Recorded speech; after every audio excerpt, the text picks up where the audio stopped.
I'm going to hit this here. Alrighty. I'm going to count 3, 2, 1. We'll clap. You guys ready? We're all going to clap together. Clap together. 3, 2, 1. Alrighty. I hated that. Why? We were pretty unison. That was good. That was one of the better clap syncs I've been a part of. If That'll I'm being be honest. like the best peak in your mix. Yeah, I think that was pretty good. Alrighty. Are you guys ready to get going? Yeah. Yep. Alrighty. We're going to get started. And you know what we're not going to? Oh. Why?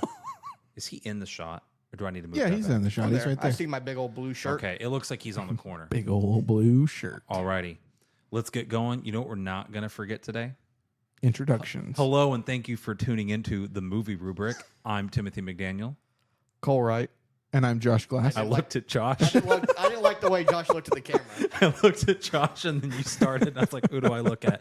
Well, listen, And we have a set order. You changed up the seating order though, and you've thrown off the balance to everything. you're welcome to sit here. No, I don't want to. I figured you didn't want to. I don't want to be dead on with the camera. So it's been quite a while since we've done an episode. It has. And I was trying to think, what could we do, to celebrate coming back? And I thought Oppenheimer is this big, beautiful shot on 72 millimeter IMAX movie. It'd be kind of cool if we did something video related as like a coming back. So here it is. This is our first, maybe our only, Maybe. we'll see, video episode. I have an idea. And I don't know if it's going to work out. If it doesn't work out, I'm going to put in like a meme here, just somewhere in here. I have this idea where since Oppenheimer is very tall as the IMAX, we should do ultra widescreen. Just the exact opposite. The exact opposite, because we're nowhere near the quality of Nolan and his film directing. No. So it may not work. I may do it in there. We can go in there together. We'll look at it, and it may be a big pile of dog, just awful. So you know what? We may not do that. So all right, hey, today we are going to be reviewing Oppenheimer. What I previously knew as the movie Oppenheimer. Yeah. Found Same. out I had that wrong. Oppenheimer. Yeah. And we went to a theater in Edwardsville, not the theater we wanted to go to, but I thought it was okay. It was all right. Yeah. It's still in Illinois, despite your telling that waitress like, "Oh yeah, we're from Illinois." Like We are. I'm not a liar. You didn't lie. It was just awkward. it's like, so is she. Like I don't. Yeah. In my Presumably. mind, once you leave our town and start heading far enough that way, there's just a point where my brain just assumes it's all Missouri. And I thought we had crossed that threshold. We clearly had not. That is okay. No, so we went to Edwardsville. I thought the theater was fine. I'll say my favorite part about the theater was I'm an AMC A-list member. Have been for a while. When we started doing this, I thought I'm going to sign up for. Shameless plug. Not intentional. I don't. But as many movies as we We watch. come to this place. Hold on, it was shorter. I have was that in my shorter. notes. It It was was. shorter. The Yeah. stupid. Is it Nicole Kidman? Is that her name? Nah, is it? It is Okay. Nicole Kidman opening practically where the worst. she is, and it's like it was shorter in IMAX. It was. I don't know why, but it was. SNL did it the best though. It really did. But anyways, I was like, as many movies we see, I pay for A-list. I've never once, because our theater's not busy enough, gotten to use the feature where you get to skip ahead in a line. This theater, when we got there, had a line almost into one of the theaters snaking throughout the place. And Yeah. I was like, and Reed was like, "Hey, aren't you a VIP member?" And I was like, "As a matter of fact, I am." So we walked straight up to the front and I scanned my little thing and it felt powerful. I felt good. And then did the same thing. I was like, "Cole, you want anything?" Because I wanted to do it again. Yeah. He was like, I looked at the line. I'm like, I'm not waiting for that. And you go, "Oh, do you want something?" I'm like, yeah, I do actually. if I'd been wearing a collared shirt, I would have been like, Yeah. I got this. So we got to skip. When I was checking out with my friend, I found out I have $95 in AMC points. So Wow. next movie's on me. Okay. Next round's on me. No, the theater was good. My only problem was I'm not used to non-reclining seats. Yeah. It was a little uncomfortable, especially for 3 hours. The balance. Yeah. You get the nice sound, but you just get a slightly uncomfortable seat. The sound was crisp. It Sound was so was good. worth it. So crisp. The Exorcism trailer was a real test of that sound system, that speaker system. That was wild.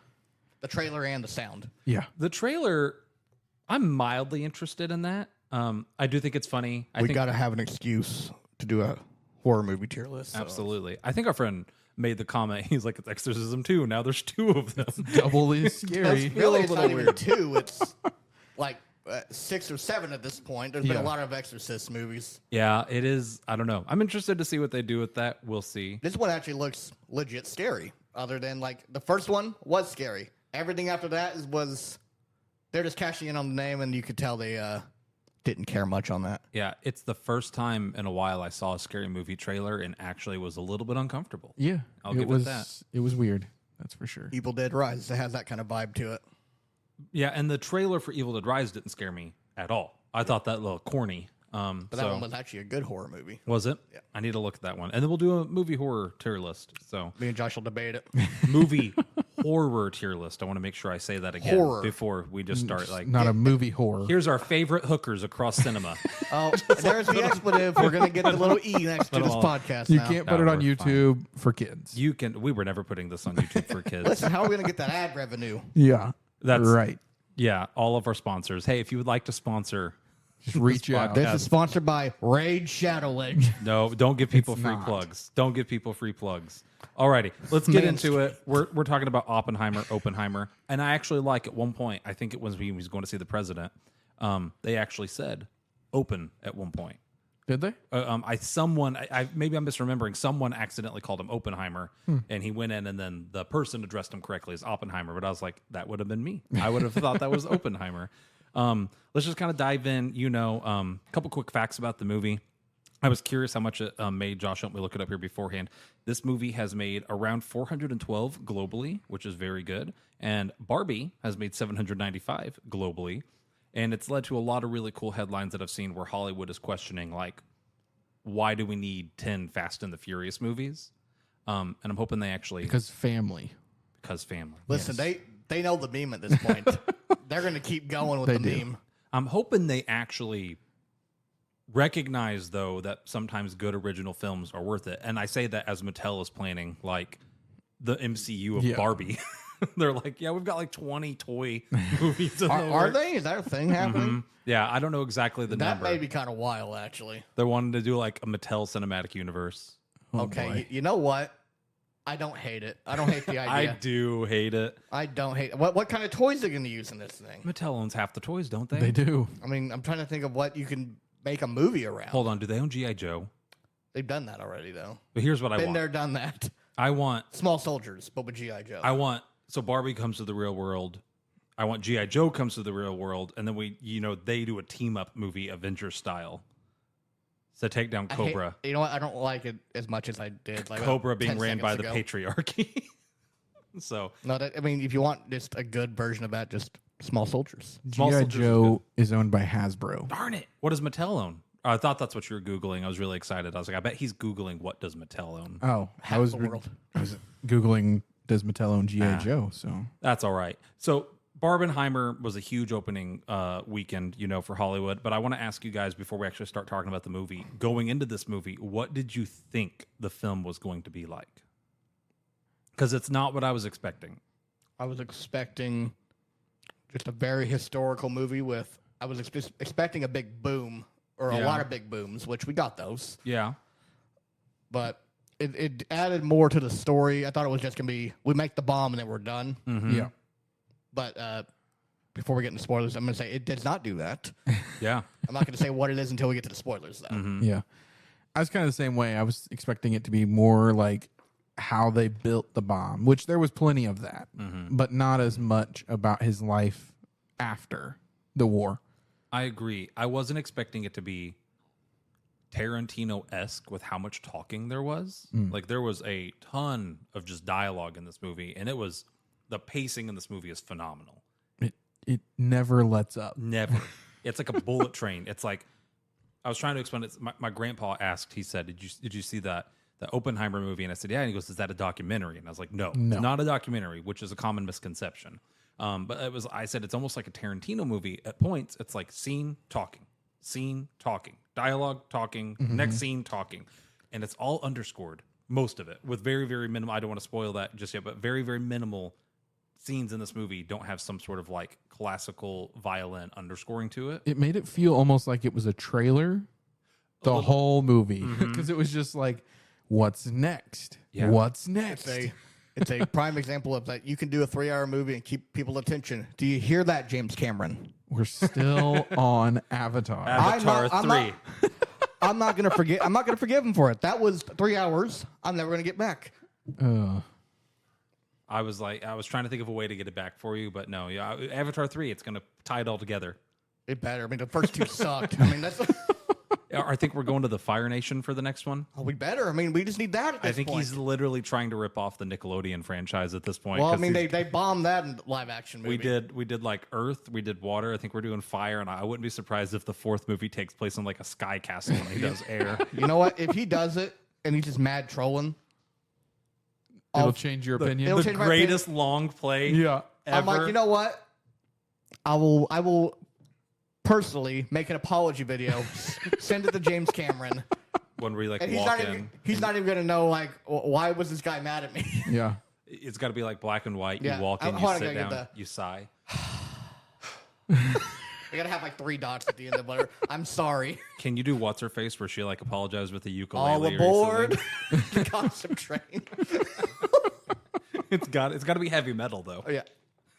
So way off track. Anyways, no, this movie was not what I was expecting at all. And I was curious if you guys, because you probably watched more trailers for the movie than I did, had a better expectation of the movie. My bad. That's all right. You and that water bottle That's today. You guys can now see what we have to put up with where Cole just regularly hits the table, moves stuff around for no reason, bumps his mic. It's a constant occurrence. Now in Technicolor. And hopefully maybe widescreen. Oh guys, I don't think we're recording. No, we are. I'm kidding. Okay. Don't panic me like that. Alrighty. I'd say sorry, I almost skipped a part. Thumbs up, thumbs down. Should people go see this movie? I'm gonna give 2 thumbs up. I'd give it a third if I had a third. I would concur. Yes. Go see the movie. It's great. If you got an IMAX theater near you, see it in IMAX. It's worth it. I feel like IMAX is the only way to truly like experience this. That or if you have a friend with a good sound system. True, but I don't have an IMAX ratio TV. Well, Josh, when it comes to streaming, I just want to see how loud we're gonna get that sound system. Yeah. Cole, you know what movie I said IMAX makes a huge difference on your enjoyment levels for? Avatar. But it was 3D. There's a difference. They had an IMAX 2D, but No. like it was the next week. But I didn't want to go see it a third time. I didn't think we could find an IMAX 2D. I'm That's not why we Not didn't do it. not when we were going to see it. You're right. When we were going to see it. However, Here's the thing. the though. Avatar podcast. No, we're Here's talking the about thing. Oppenheimer. You're gonna get me on a tangent here. IMAX wouldn't have saved Avatar. It was 3 hours of a joke. You don't know This that. was a good film. This was actually quality. You're not wrong. I will say this movie is significantly better than Avatar. But that being would hope said, so. yes, the IMAX makes a huge difference. Dune 2 has to be IMAX. I I will haven't seen Dune 1. go see it without you guys. Yeah, I haven't seen Dune 1 yet again because we're waiting on someone to have us over to his house with a super IMAX ratio. Don't look at me. Look at the guy with it. Next Tuesday. Let's do it. Next Tuesday. Yeah, we got a date. It just took gaslighting him on the internet to get Yeah, a what's date. he gonna do? Say no? We're on Yeah. camera. You said your TV is not IMAX ratio, and I made a comment. We were in the gas station. I'm going to say it again because I'm hoping someone who matters listens to this. They probably don't, but in case they do, I'm okay if in the future TVs are square. I mean it. Like if this TV behind me that hopefully is still playing fire, it is. It's still on the fireplace because we couldn't get the Oppenheimer trailer to loop behind us. Yeah. If the TV was taller, that does not prevent you in any way, shape, or form from playing widescreen media on it. True. You can still watch TV, which is the main reason TVs are the shape they are, is because of television shows, not because of movies. Movies are usually even more widescreen. You can still watch TV in the normal ratio. Just give me the extra half foot on each side. The ability to do it. Yeah, so especially now that things like Disney Plus are allowing IMAX ratios. I was at Walmart the other day and I saw that it had Snyder Cut of Justice League 4K and IMAX ratio. Give me that verticality, especially when like Josh over here owns a 75-inch TV. 85. Sorry, Word flex. yeah. That's not a weird flex. Listen, I respect this man. When you have an 85-inch TV and you're sitting as close as you are with your sound system, it's almost as good as the movie experience. Like it's so close. I appreciate it. Yeah, we can replicate that nowadays. And I get it. 5 years ago, thinking about having like the IMAX ratio in your home maybe isn't something we could do. But hey, listen, whoever makes TVs, do it for me, please. All right. We're going to spoiler warning now, unless you guys have something else you want to say. Nope. You need another sub. Yeah, you do need another sub. Okay. And you should buy actually 2 more subs, and give me your current sub Okay. as a gift. You can't use it with your system, but I will get there one day. Yeah, okay. One day. Okay. I'll jerry rig something. We'll hook it up where just I'll just make sure my wife watches this video. Yeah. Hey, That's Chloe, why I have to buy 2 more subs. It's on not the just internet one, now. because in Tyler widescreen. needs the other one. It's on the internet in wide. In widescreen Technicolor. You know what? Hey, while If you're I at can't it, make this widescreen, I'm gonna have to put so many little disclaimers throughout this. Okay. and while you're at it, get me one too. I'll take a sub while we're passing Josh subs around. needs 3 subs. All bigger than the ones he has. All right. Spoiler warning. We're going to actually talk about the movie now in detail. Spoiler. Normally, I can't get Cole to get close to his mic, and then this episode, I love He's it. like on He's the like microphone. licking it, and I love it. Keep it. Oh, don't make that Don't noise ever actually again. lick Don't it. actually lick It's it. my mic. It's our listeners' ears. I don't What, want to all hear you 3 lick of the them? mic. That's true. Hey, we got more than that. Oh, we did before we fell off Before the we- face of the yeah. earth. Yeah. Just stop People producing forgot we were a content. thing. Hit the lever to lower my chair on accident with my Man. thigh. Man. Good thing this is widescreen. They won't catch that. Alrighty, going on to the movie. I was going to ask who everyone's favorite character is. However, it's probably Oppenheimer. There's so many characters in this movie, though. So my favorite question, my question here is, what's your favorite side character or favorite supporting character that's not Oppenheimer? Like, so we're just negating Oppenheimer. I mean, the movie is titled him. Yeah. The movie's about him. It's kind of hard to have a different So favorite I could character. pick any other character besides Oppenheimer. Any other character besides Oppenheimer? The character that Robert Downey Jr. played. Strauss? Yeah. Oh, he was so good. Strauss is a solid choice. He was a good twist villain. Like, Yeah, I didn't see it coming. But Yeah. to be No. fair, I'm not a history person. I'm sure, our friend other Josh watches this. He's Yeah. probably going to see that coming. But for me, who knew very little about the story of Oppenheimer, I did not expect that. That came out of left field. Yep. But I think performance, though, I mean, everyone's performance was fantastic, but I think Robert Downey Jr. had the best one, in my opinion. I agree. It was. I mean, especially when I know he's in a lot of stuff, but when I know him just as Tony Stark, This was a complete opposite Yeah. character from Tony Stark. You saying you think he had the best performance? As a supporting character? yeah. I mean, You said the best performance in the movie, so that was what I was going to Okay, ask yeah. you. Do you think he was a better performance than Oppenheimer? Because in this movie, I would say, what's his name? What's the Cillian Murphy. Cillian Murphy? mean, A name I will try to remember he is because I also- really liked him. I thought that Cillian Murphy's performance that is tough. was better, not by like a huge margin, but I thought that it was I a mean, they phenomenal definitely performance. had the chemistry. Mhm. The entire, like, it was golden every time they shared any scene together. Yeah, and I think what's really cool is like they were both like co-stars of the movie, you would say. But they didn't share a lot of screen They were in time. like one scene together. A few, yeah, like probably 3 Yeah. total. But they played off of each other so well, not even being on the same Mm-hmm. shot. So Cole, you're Strauss. For supporting, I will. I mean, thinking about performance for like a support character, pretty much any character, not Oppenheimer, but I think it's a given that he's Kind of expected someone to pick that. Josh, do you have one? I'm gonna go with Matt Damon's character. Matt Damon was good. He as was the- really good. the He general. played a really good general. I don't know. He was just I enjoyed his character a lot. He was really good. He I don't know if it was makeup or what. So the prosthetics, the makeup in this movie was on a whole nother level. The de-aging, the aging, phenomenal. I don't know if they put stuff on him to make him look fat or if he gained weight for the role. Whatever they did, I barely recognized him I when he did first too walked at first. Yeah. Yeah. I also like that they had who's the guy that played Freddie Mercury, Rami Malek or whatever his name in. is. Yeah. I like how they had him in there, but he barely said anything the entire time. Mm-hmm. He had some important scenes. Yeah. But yeah. But even when he was on screen, leading up to that, he never said anything until the end. Yeah. That was a lot of the scientists. They were important. They had good scenes. They all delivered Peck their is in stuff this greatly. movie? Josh Peck. My favorite supporting actor, just for the silliness of it, was the bongo guy. I don't know if they ever gave his name. Oh. He's the guy who Oh. plays Huey in The Boys. So when I saw him, I was like, oh, it's Huey from The Boys. It was funny. It was good to see him in something other than The Boys. I think he's a good actor. It was funny to see him in something. And then when they were celebrating at Christmas time, he was just in the corner jamming on bongos. I thought that was funny. And then it was even funnier after they dropped the bomb and he's sitting on the top of that Hummer just playing his bongos and shaking them in the air. I thought that was so funny. So for just the memes of it, the bongo guy was my favorite character other than Oppenheimer. Obviously, Strauss is a good one too. Least favorite character. Do we have one? I do. I have one. I'm curious to hear. You want to go first? Or you want me to go first? I'll go first on this. Go. One.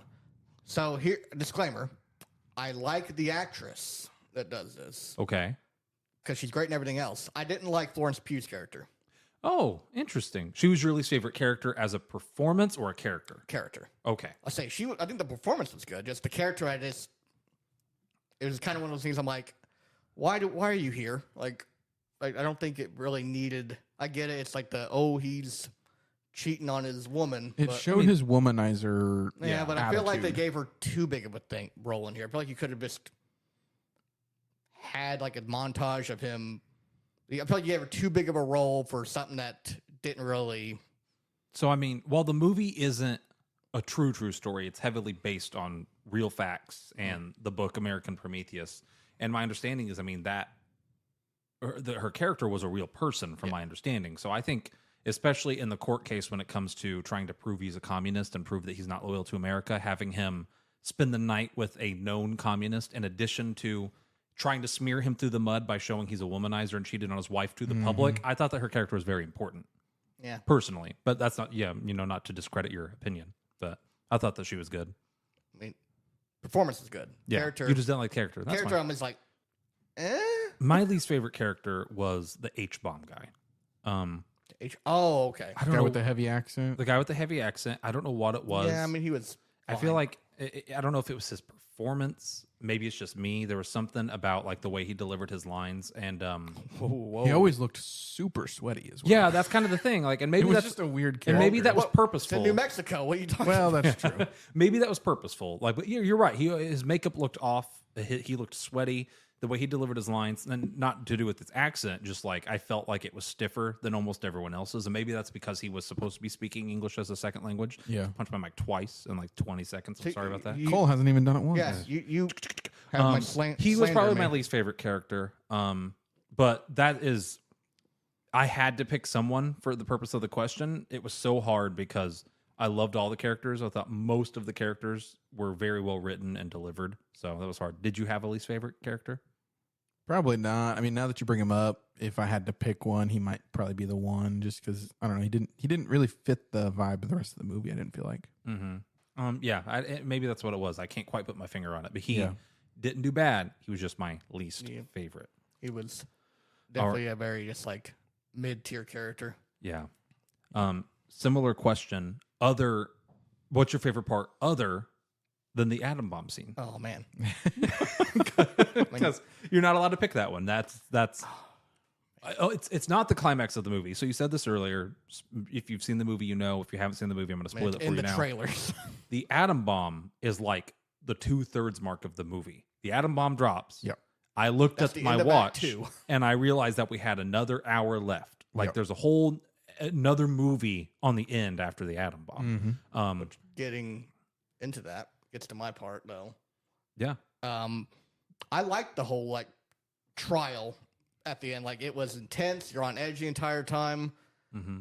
I just thought as a whole, the guy that played the prosecutor in like where they're kind of interrogating them. Mm-hmm. I don't remember the actor's name, but he's in Winning Time, which is on Are you talking about the congressional hearing, or are you talking about the closed door? closed door one. Okay. Yeah, that guy, because he plays Jerry West in Winning Time. I'm like, I've seen this guy somewhere, and he's really good, and I don't know his name. I feel like he should be in more things. Yeah. Everyone in that scene was on top of it. Yeah, he's good at being an a-hole. I love looking at background actors. This movie had very few true background actors, but in that scene, there was a couple old men that really never talked in that scene. They just always sat at the back and glared. They were like listening. Especially They're that like, one guy with all the spots on his he's face. like, a communist, you say? I loved how they never actually said anything, but you could just their posture in that scene, even though they very rarely said, if any, words. I thought that was very good. Josh, did you have a favorite part other than the atom bomb? Was there a favorite part? Was the atom bomb not your favorite part? I would say the build up to that scene That right scene. before the Yeah. atom bomb actually goes off was probably my favorite. Like just the stress of So it all. you know what's coming. You know Yeah. what's coming, and like Matt Damon's character asking what is atmospheric combustion or Yeah. whatever mean. He's like, well, basically we could blow up the entire world. And he's like, what? You didn't tell me that. We're like Yeah. 45 seconds from exploding this thing, and you're just now telling me that we could blow up the entire world. Yeah. And the explosion scene, at first when like it goes off, like you see it, but there's no sound. Yeah, It's just like it's like one of the few silent it's parts like of the movie. like that's it. Like I'm expecting it. Like where's the boom? Then all of a sudden it's like the loudest. Yeah, Oh my like, gosh. holy yeah. crap! It was for the movie to have so much underscoring, so much talking, so much noise constantly, and then to just go to pure silence was incredible. And I'm glad we went to a good theater because I was thinking about our normal theater we go to. You can almost always hear the movie next door. yeah. And if I was hearing the movie next door during that scene, it would have ruined that feeling of silence. So I'm Yeah. very glad we went to a good theater for this one. Yeah, but I'd say my favorite part was the leading up leading to up. the actual explosion. Yeah. Just like the panic. You could see the worry on everybody's face was like, is it going to work? Are we all going to die? Are we far enough away? You know, just like the whole. Josh Peck hovering on that button. Yeah. Yeah. He's like sweating. I want to know. I want someone to explain to me what would happen if that dropped below, like what that means. Because they're like, if you see this happen, you hit that button. I'm like, I don't know Science what that people. means. If anyone knows, There's something about voltage, but I Something don't know. bad's gonna happen, but what? Yeah. Like I want to know. Gosh, there was something else. Oh, is there? The scene that made me really the most uncomfortable, in addition to leading up, was like just the construction of the tower and them loading it. Yeah. oh, There was one part they're lifting it up and they put like Bedrolls mattresses underneath underneath it, and I was like, "What?" Yeah. And I'm sure that's probably really what they did. That's probably not too far off. Like, Yeah. But like, put something under it. But at the end of the day, is laughing like that really going to do anything? just like you and the boys like lugging some furniture around here. It's a bomb. Yeah. Like Yeah. don't tilt it. Don't bang it off anything. Yeah. When Oppenheimer's up in the tower 2 feet away from the bomb and lightning's going off around him, I was like, Like, I'd be out of there. like I'm getting far away from that thing. This man just don't care. It was very, very nerve wracking, and it really made me think about during that scene. I was thinking about the pilots who actually flew the bombs. Imagine, because those things were huge, like flying this huge bomb, probably oversized for your plane. I guess I would need to go look. Maybe they found a way to put it in like a more normal container for the actual dropping. I've seen like the things that looked like a missile, kind of. Yeah, I watched something like kind of going into this like I don't remember the exact name of like the plane that was used, but Yeah. it fit. I mean, they Which got it to work. I'm but just thinking about the nerves of steel to fly into enemy territory with that thing in the back of you. and it's like I'm gonna drop this thing, and Yeah. it's gonna do some damage. Yeah. So this leads into my favorite part, you know, like the mental stress that pilot probably experienced. They showed many of the scientists also experiencing that. My favorite part was probably the victory speech. They basically, I wouldn't say they forced him up there, but he's expected to go up and give a speech, and he is clearly not happy. He's having like a psychotic episode. He's picturing himself stepping in a charred corpse, and you see some people are just absolutely elated. The war is over. We won. Our boys are coming home. But the other reality is all the lives that were lost, and you see many of the scientists crying. One guy was just throwing up. One guy was clutching what looked like his girlfriend or wife and just like sobbing in a corner. And just the mental stress that these people made this weapon, you know, and the world is forever changed, and thousands of people just lost their lives because of them. I think that was a phenomenal scene where it just shows how excited the world was about the bomb, but also how nervous and how much blood we have on our hands. Yep. This weird cross section. It was, yeah. But I like the point after that when he's having that when he's talking to President Truman, and he's like Truman has kind of the he has no empathy for No, none. he just said like it's like listen, I'm really tore up about this. I'm killed a lot of people here. He goes, listen, they're not gonna know who made the bomb. They're gonna know who dropped the bomb, and that was me. So Yeah. Yeah. Kind of put him in his place, but was also kind of a jerk move at the same time. he's like, dude, the man is like in mental anguish right now. Yeah. I want to know how much of that scene was based on reality, or how much of it was based on the book. I would imagine that Truman didn't say some of the things that I wouldn't think I so don't know. Either, but you Some never of those know. old school presidents were hardcore. I love that scene where at the end of that scene, who's like, "Get that crybaby out of my house," and I was like, "Ouch!" Oh man, it's Yeah, it definitely that. So the victory speech was my favorite part. I love that. And then in addition, throughout the movie, you constantly hear this. It sounds like a train, and I think it's supposed to elicit feelings of making you uncomfortable, the feeling of like impending doom. You can't stop whatever's coming. And then it turns out that train sound was the people stomping their feet at that victory speech, kind of tied that all together. I just thought that was really cool. That was pretty neat. And then, as always, your least favorite part of the movie. I'll start this one. The left nut. Or the right nut. Sorry, I put the nut on here, the right nut. There's the scene where they're in the closed door trial for his security clearance, and they're showing Florence Pugh's character having sex with him, and it's supposed to show, I think it was very well done. It was supposed to show, by admitting this information, he is publicly telling the world that he cheated on his wife, and his wife is having a psychotic episode, and she's basically now like the world is going to see, her riding her husband. And they actually showed that. And I think that was very well done. What I didn't like was the shot where you could see Under the table. like, come on, we couldn't like you saw bring part the of camera up a little bit. Cillian like, Murphy's balls. And I was like, there really wasn't my actual least favorite scene, but I put part on that. That's my, Yeah. I just thought it was funny. It was my least favorite part because I really don't have any scenes I dislike in this movie. I would say that's probably one. I feel like, I forgot what. Oh, it's when Florence Pugh and Cillian Murphy are together, but like they're chatting. Like, why do we got to be like Butt naked, sitting like- across like, the room this from is each weird. other. This is some like A24 crap here. I thought it was funny because he's just like, yeah, they're both just stark naked, just sitting there having like this super deep, serious conversation. And all I could think of was just like a gentleman's like lounge, but instead of like everyone wearing the nice purple robes, they're all just sitting around smoking pipes naked, Yeah. just like discussing I'm world like, politics. this is like that was the only part. I'm like, I'm sure like what you're saying is good, but like, why? Like, They were just being artsy at that point. you're getting into the A24 territory that I don't like, which is not even A24, but you're mimicking that there. I mean, I don't know how much Florence Pugh, charged to be shown nude in the movie, but maybe the director, maybe Nolan was just like, Couldn't have been enough. I paid for the boobs. I'm gonna use them in every shot that I can. That was my only like one scene that I'm like, I don't like that. Yeah. Plus, that's it fair. also doesn't help that it's also the character that I don't really care for. Didn't either. really, yeah. It's true. Do you have Yeah. a least favorite part? Least favorite? I don't know that I really do. The fact that we have to nitpick to find one Yeah. speaks good about the movie. No, I nothing that comes off my head immediately. Yeah. No. So, and I don't want to sit here and try to nitpick something just to have a least favorite part. Yeah. So that's why I was like, mine's the nut. It's Maybe, funny. like whenever he's away at Cambridge and he's having those psychotic breaks and it's this like rubber band, like it's like a rubber band graphic and it's just really loud. Oh, it's just the train sound. Yeah. Well, I don't know if it was like the train sound. It was different and it was just obnoxiously loud. Or wouldn't it be like those quick cuts, that kind of thing? Yeah. Yeah. So, I mean, And it's just like piercing. It's like it Yeah. hits like a frequency. It's That's like so harsh. on that, like some of my notes in here, like I loved the sound design in this movie. It was so good. And I always try to think about like Foley artists and how they do their work. And I just like Foley artists, sound engineers, sound designers, whoever did the mixing and the mastering. I could hear every word, every sentence.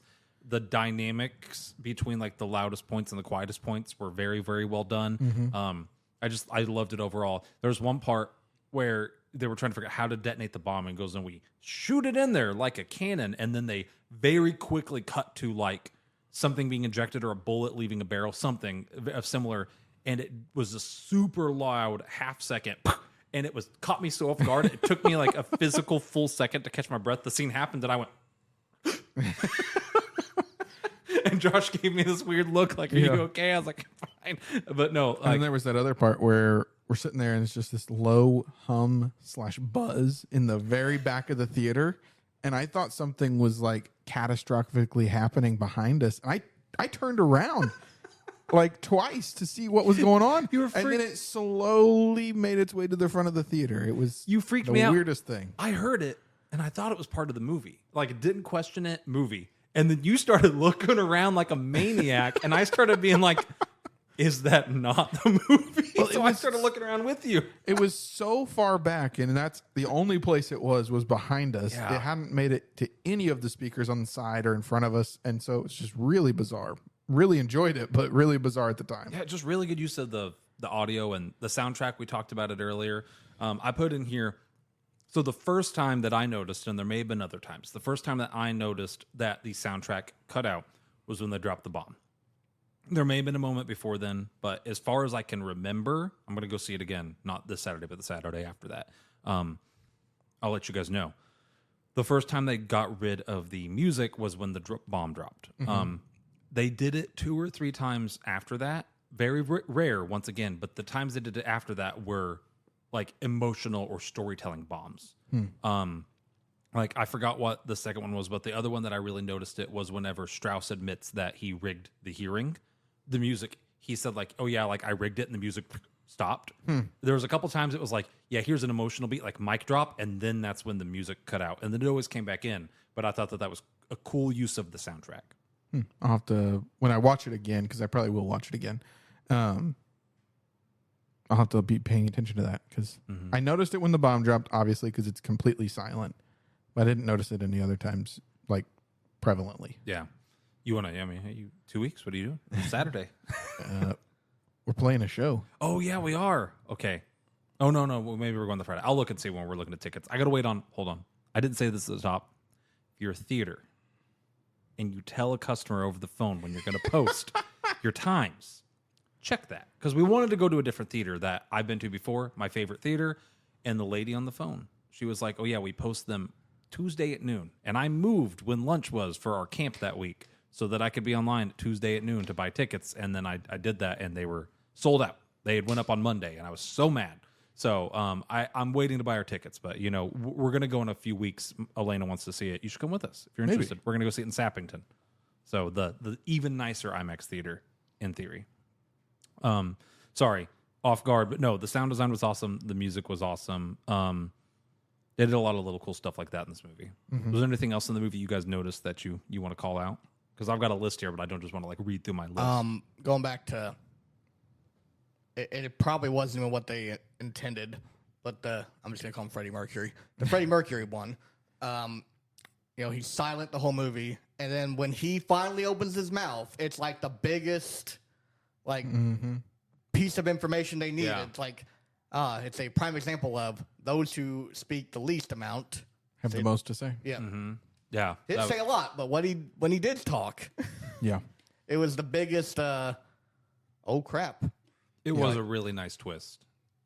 I was reading something after we saw the movie about, I guess somebody in Oppenheimer's family is mad because they put in the scene where he tried to kill the guy. The apple. With the yeah. apple. Because I guess it's nowhere recorded in history that he tried to do that.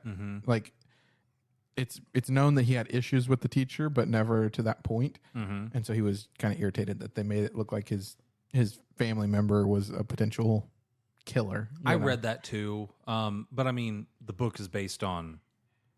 movie's based on a book. Yeah. Which is very open about the fact that it takes some liberties. It assumes some things. It makes up some stuff for creative reasons. Had some tension in the beginning. Yeah. They were like, oh my gosh, he's gonna bite into the apple. Yeah. From a storytelling perspective, it shows that I don't want to say has the potential to kill, but there is that inside of him, like he's willing to do that if he do what needs to be done. But then he did regret it. He did. Rushed in. He decided not to. So I think it does two things. It shows like, okay, killing is sometimes in his mind a solution for problems, but he also doesn't want to kill. So I think it does serve some story purpose. It does. I even just if thought it was a little interesting that the family's talking about it.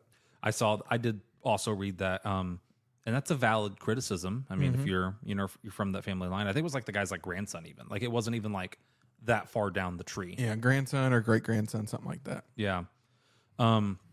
Unlike Oppenheimer's beliefs, Oppenheimer, sorry, excuse me, multiple times throughout the movie when he's talking with people, he talks about his wiggle room and his ideologies. Like he supports some aspects of communism, preaches against other aspects. And I said, "Are you in or out?" And he's like, "I'm neither." Yeah. I think that there's something here, but I don't think your version of it is what I want to commit to. And he said, "I like some wiggle room." And they go on to repeat that theme throughout the movie with the bomb.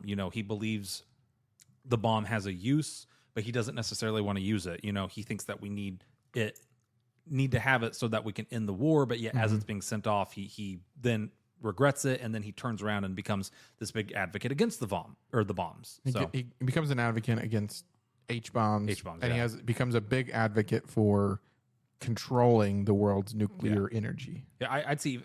If I remember correctly, it was even like he was an advocate for like deconstructing and having no nukes. If I understood that correctly, he would rather no country have nukes than every country have nukes. Yeah, I think so.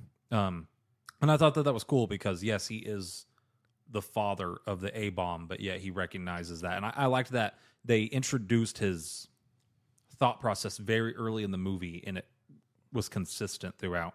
I loved in general how much he was for and against the bomb. He recognizes it as a necessary evil, but then now that the necessary evil's gone, wants them removed.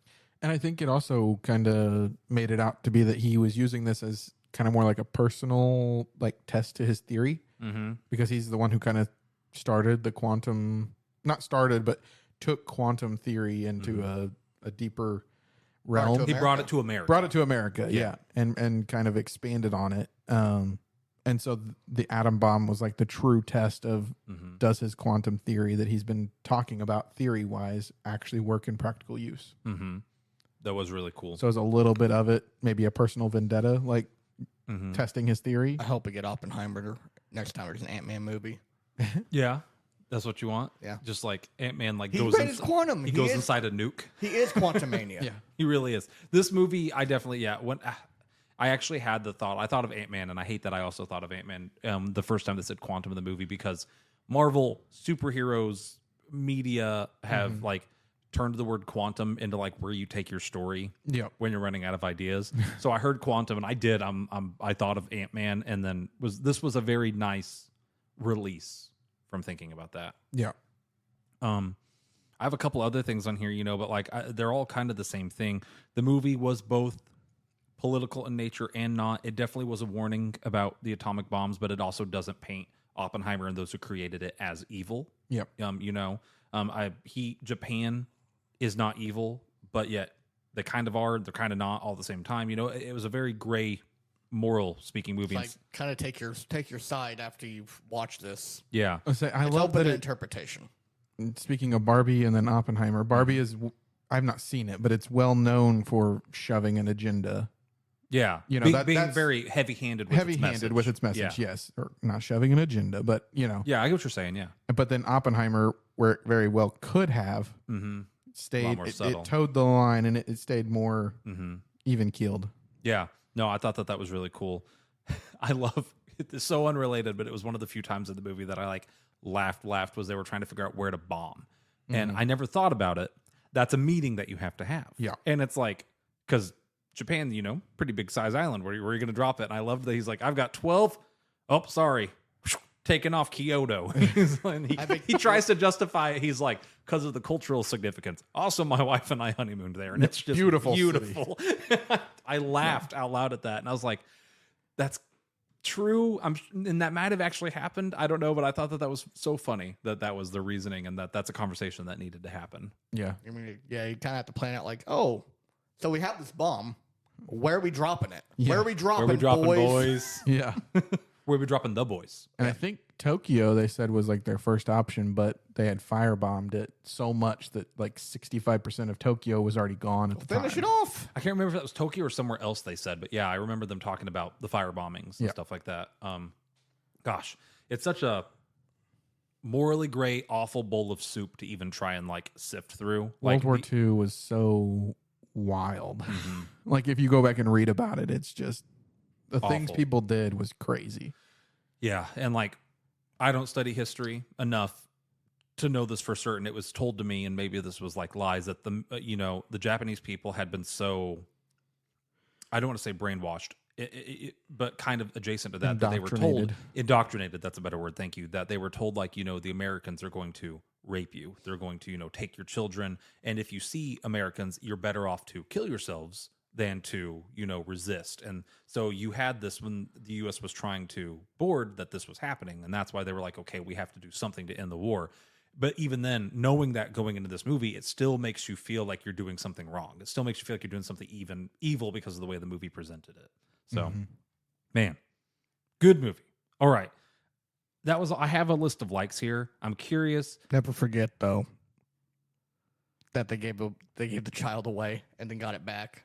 Another wishy-washy. Oh, I didn't interpret that as him giving the child away. He got it back. I interpreted that as he was It's like a pawn shop. He just he was too busy with work and it was stressing out his wife. He didn't have the time to commit to raising the child. So he said, I need you to do this for me while I'm busy.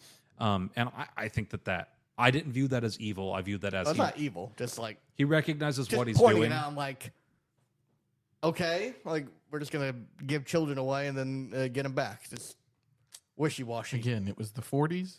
Strange time. People just kind of Got- people were very loose with their children back Got then.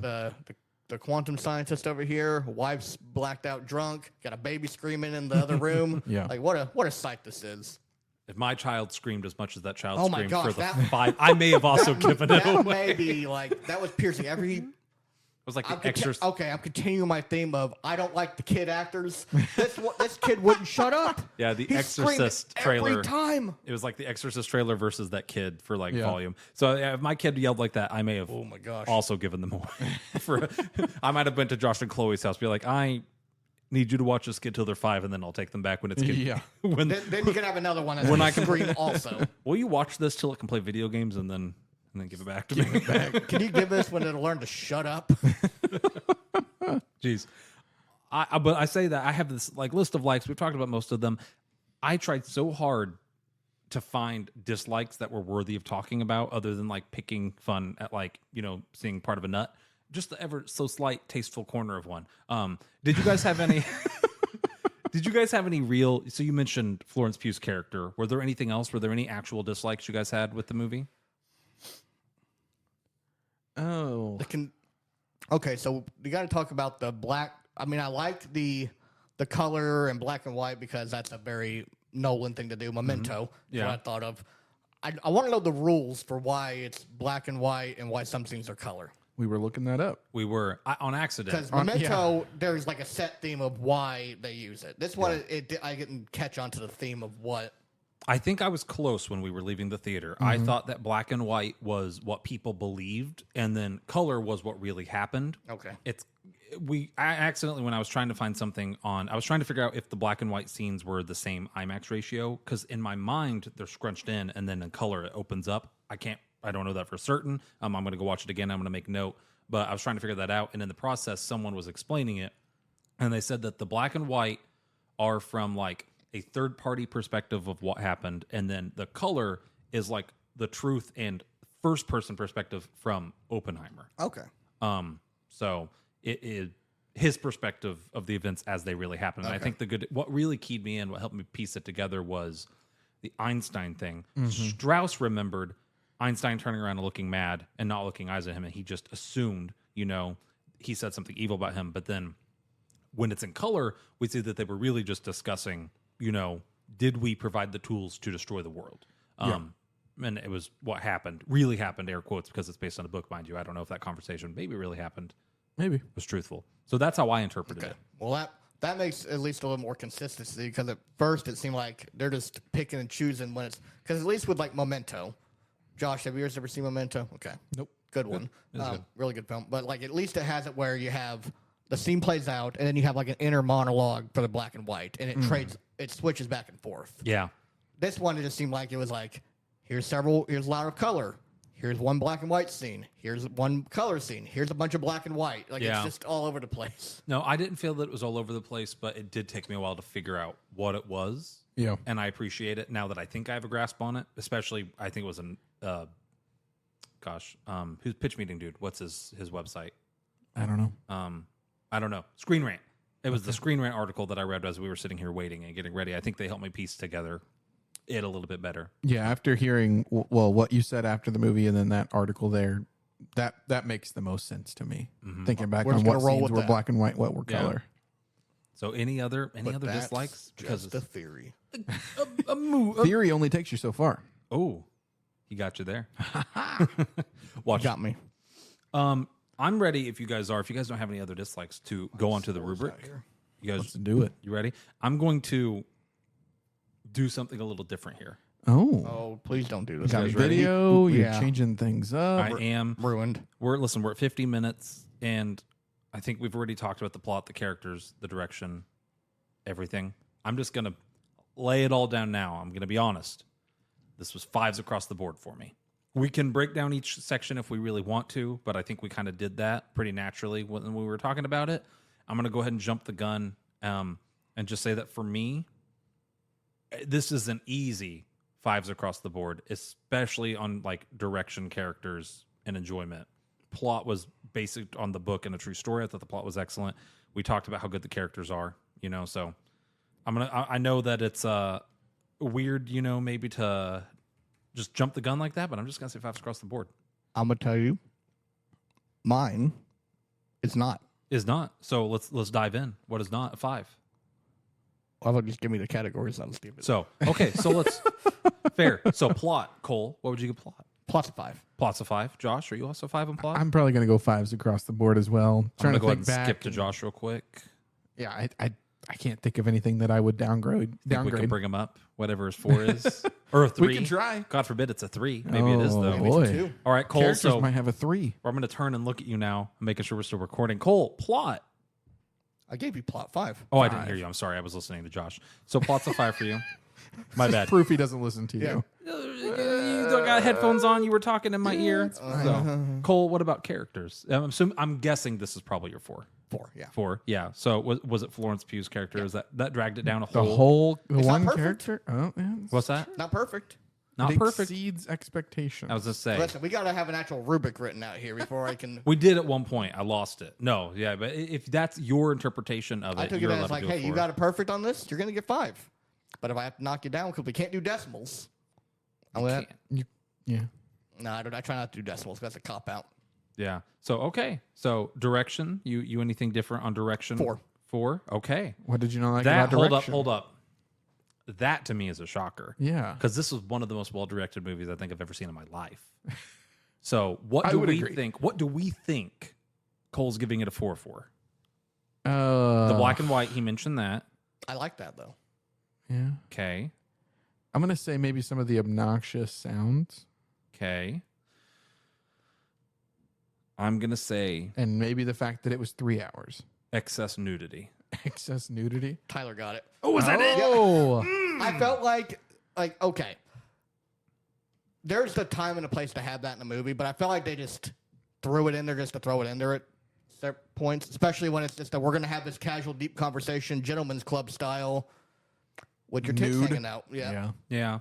There's And also the flipping grinding and the dang grinding on top of him and the flipping what is it, the closed session. yeah. yeah. That might be the most important sex scene in the whole movie. I get it, Yeah. but it's like if I felt like if we didn't have all of that prior prior to. to it, it may have hit harder. Yeah. But it's like you That's true. you kind of I can see that. okay. I don't want to. No, I'm not going to say that because it's on a podcast. I was about to say something that may get us a ban. Yeah, don't say nothing that's going to get us banned. How about, I guess for me, nudity. I don't like excessive nudity. Nudity generally, if its goal is to arouse you, like American Pie, where it's just girls taking off their tops and jumping around. That to me is obnoxious. Get it out of there. It doesn't need to be in there. When the nudity serves a purpose, or its goal is to not necessarily arouse you, but it's just there, it doesn't bother me. Something that does bother me is movies where like there's a sex scene, and then these people who just finished having sex, the girl gets out of bed and wraps herself in the sheet to walk to the bathroom, and it's like to not show nudity. I get that they're doing it, but to me, it's just weird. It takes me out of it. I didn't feel that any of the nudity in this movie was its goal was to arouse you. So I'm fine with it. I agree it was a little bit excessive, especially like you said, the scene where they're just sitting there shirtless. But it's even then, I don't think it was like its goal was to make you like horny. Does that make sense? Yeah, just weird choice. So yeah, that's just my take on it. No, you're fine on that. That is a fair assessment of the direction. Yeah. You know. So I mean, it's Florence Pugh in the movies with random nudity. Cough, cough, Midsummer. I forgot that she was in Midsummer. She's the main person in Midsummer. She's Yeah, on the poster. That was before I like recognized like. And she's also Goldilocks in Last Wish. Yeah, that was before I started like recognizing her in things. So She's she's up and coming right now. yeah, she is. I like her. I think she's a great actress. Continuity, Cole. 5. Okay.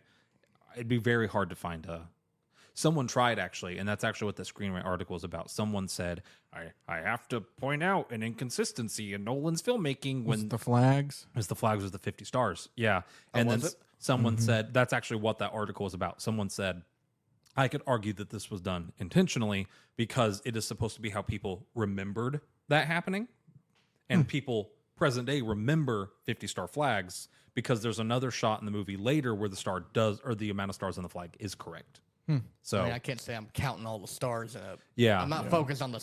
Even then, I wouldn't take off a continuity point for that. You know, No. that's just like whoever the guy is they sent out to buy flags. If it wasn't intentional, probably just bought flags. Yeah. You know, he wasn't paying obviously attention. drops that down to a 2 then. I mean, Yeah, absolutely.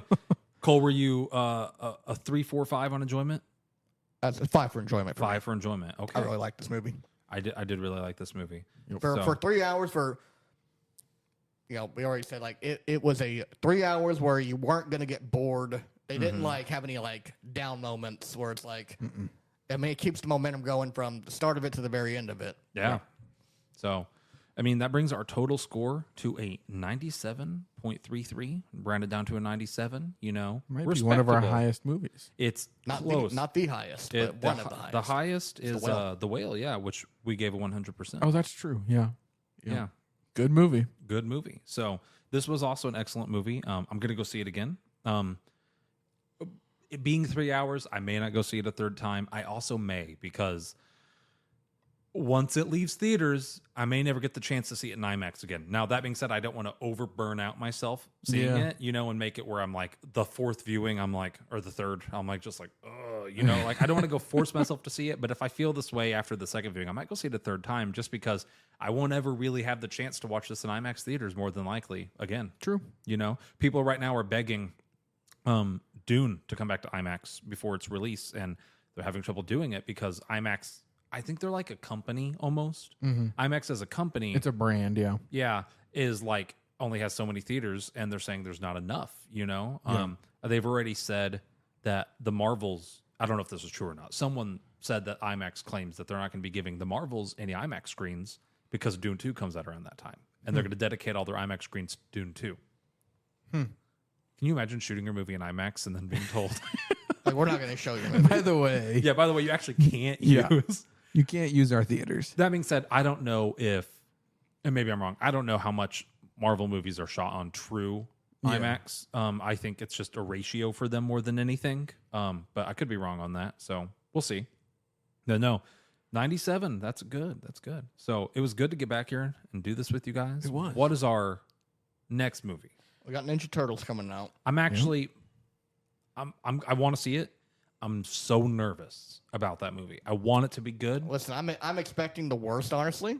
Yeah, So maybe if I expect the worst and it's just okay, I'll be blown away. that's my problem. So like I saw a like 10-second YouTube clip today, like an ad before a YouTube video, and it was like critics are saying it's the funniest movie ever made, and then I'm just, boy. Oh, really? yeah, Oh. and I'm thinking to the one trailer I've seen for it, and that trailer was one of the least funny You things. watched the trailer? It was we saw one of the first movies we saw where they were starting to show it. If I'm on the fence about something, I'll usually watch And now the the trailer cast once. in it. Yeah, casting's good. Should save this movie. But like that trailer did not make it look good, funny wise at least. So I'm hoping that they just have chosen not to show the jokes, and I'm fine with that. You know, I mean, I've seen a bunch of Pizza Hut ads for this, oh good, and good. and none of those have been funny either. So it's going great. Are we talking like you probably have not seen Code Geass, but that was an old like 2000 anime, and the American release they partnered with Pizza Hut because there's a character who likes to eat pizza, and they just put the Pizza Hut label like all of her boxes, and Oh they my gosh. they wrote in extra Oh, scenes did you- where she was like have you- eating Pizza Hut pizza for no reason. So she'll be sitting there talking about like overthrowing the country of Britannia as she's like. Have you seen the controller they've released with the pizza scent? No. What? So I'm about to pull the video. One of our friends sent it to me that really likes Ninja Turtles. You know who I'm talking about here. He sent it to me, and I kind of want it because Okay. it's a controller, but you attach an adapter onto it, and you pour this liquid in here that emits a pizza scent while you're playing.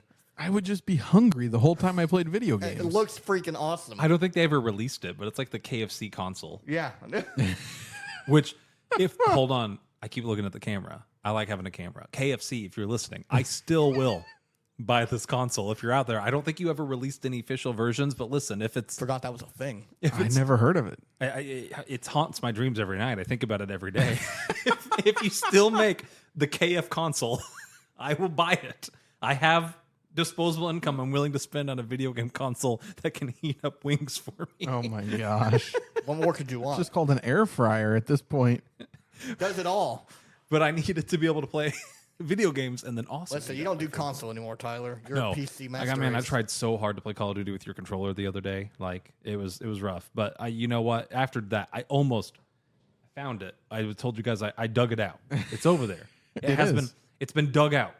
I might hook it up one day soon-ish, maybe. Boy. Maybe. Maybe.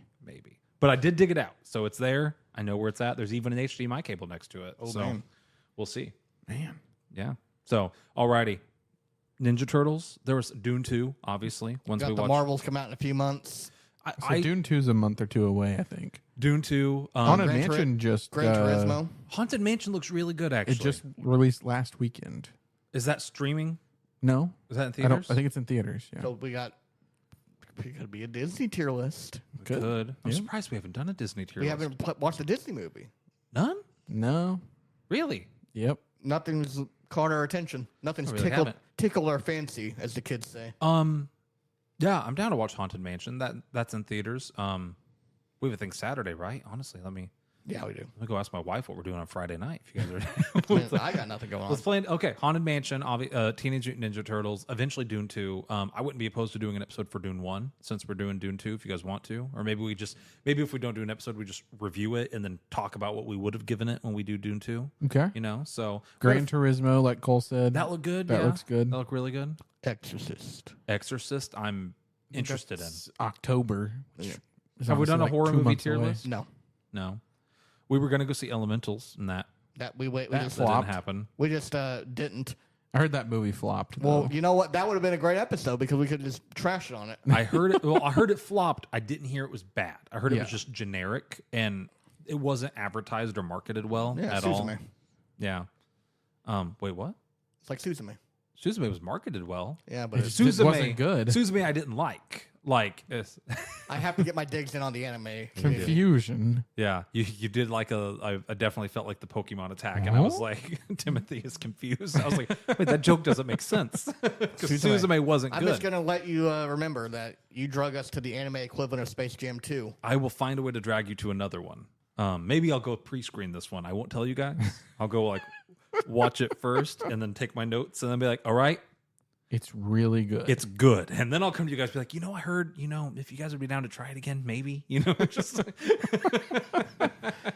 I don't think you'll ever get Cole in a theater for anime again. Josh, are we going to do the Attack on Titan movie when it comes out? I don't know. I haven't watched like the last gotta- season and a We half. got to watch part 1. We got to watch Attack on Titan, the final season, part 2, movie 1. Yeah. It's so dumb. Huh. So dumb. All right. And on that, let's end the episode. Thank you for watching and hopefully widescreen. Hopefully, Maybe. Technicolor, widescreen. Thank you for listening. If you liked and enjoyed this, please tell your friends. We promise we're still making episodes. It's just life's been busy, with our work and things like that. But we want to keep making these. So any way you can support us, we'd appreciate it. Thank you guys for listening. Bye-bye.